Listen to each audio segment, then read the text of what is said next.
I always look forward to my spring trip to the Keys. This is from a video I did in April of 2017. And here we are at the same location at Bahia Honda State Park in April of 2018 after Irma. I'm happy to report that even though Irma took its toll on the land, out on the water there are still plenty of hungry fish left. And from what I observed, there were more fish around this year than there were the previous year. I think part of this may be due to the fact that a lot of debris got blown into the water, and all the debris acted like mini reefs and attracted fish. Besides the typical blown off top of mangrove trees in the water, on this flat we even found a picnic table. After much experimentation, the best all-around bait on this trip was a 4-inch long white paddle tail on a chartreuse jig head with a little shrimp procure for taste. Over the 2 days that I fished, I was able to catch a good variety of the scaly persuasion, including barracuda, jacks, button snapper, mangrove snapper, tarpon, and I even had a couple of shots at bonefish. Like success in real estate, it's all about location, location, location when talking about a good place to fish. On the flats, what you're looking for is 1, a good current flow, 2, nice clean water, and then also deeper water where the fish can go to hide from bigger predators or to get out of the hot water from midday sun. My next challenge for the day is to get this barracuda off the hook and keep all of my digits. These guys move fast, and one wrong move can be very expensive.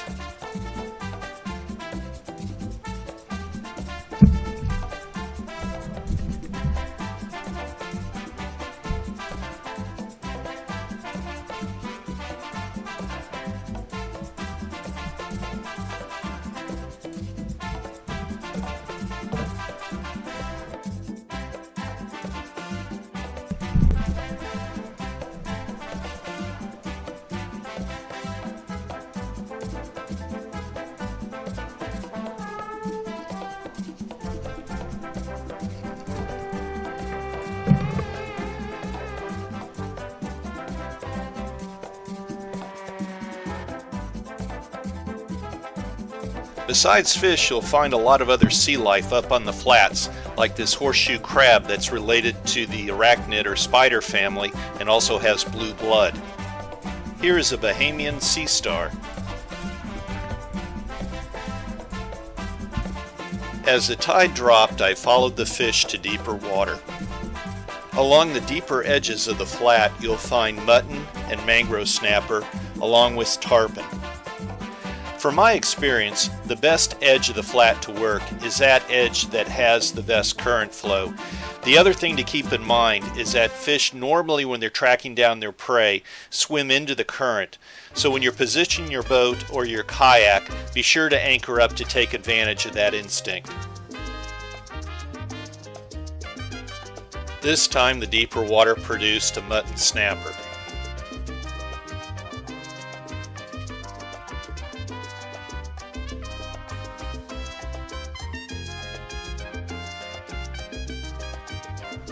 This year I saw a lot of juvenile tarpon along the edges of the flats, not so much the bigger tarpon, and then also saw these juvenile tarpon along mangrove shorelines where there was deeper water nearby. I hooked into 7 and landed 1. And when the sun sets, the action doesn't stop. Tarpon will keep you up all night long. When you've had your fill of fishing or you get blown off the water like I did, have a good plan B. We actually headed down to Key West, which was only about 30 miles away. Instead of going to Duval Street, we stayed on A1A and went to the south side of the island. Here we visited the West Martello Tower, which is one of 3 forts in Key West, which now hosts the Joe Allen Garden Center. And directly across the street is the Key West Wildlife Center. And while you're in the area, Salutes on the beach is a great place to eat.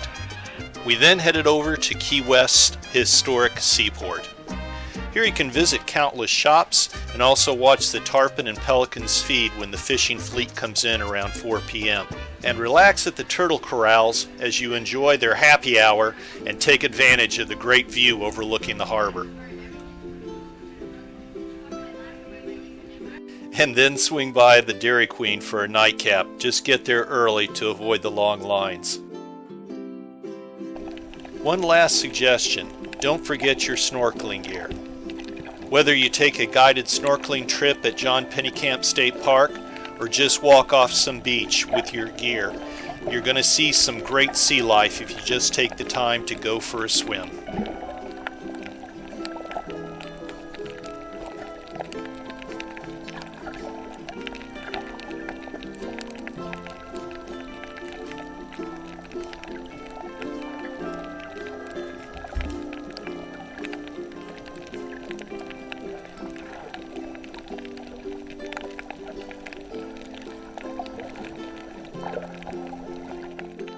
Thanks to all my subscribers for watching, and if you're not a subscriber already, please subscribe so you don't miss the next adventure.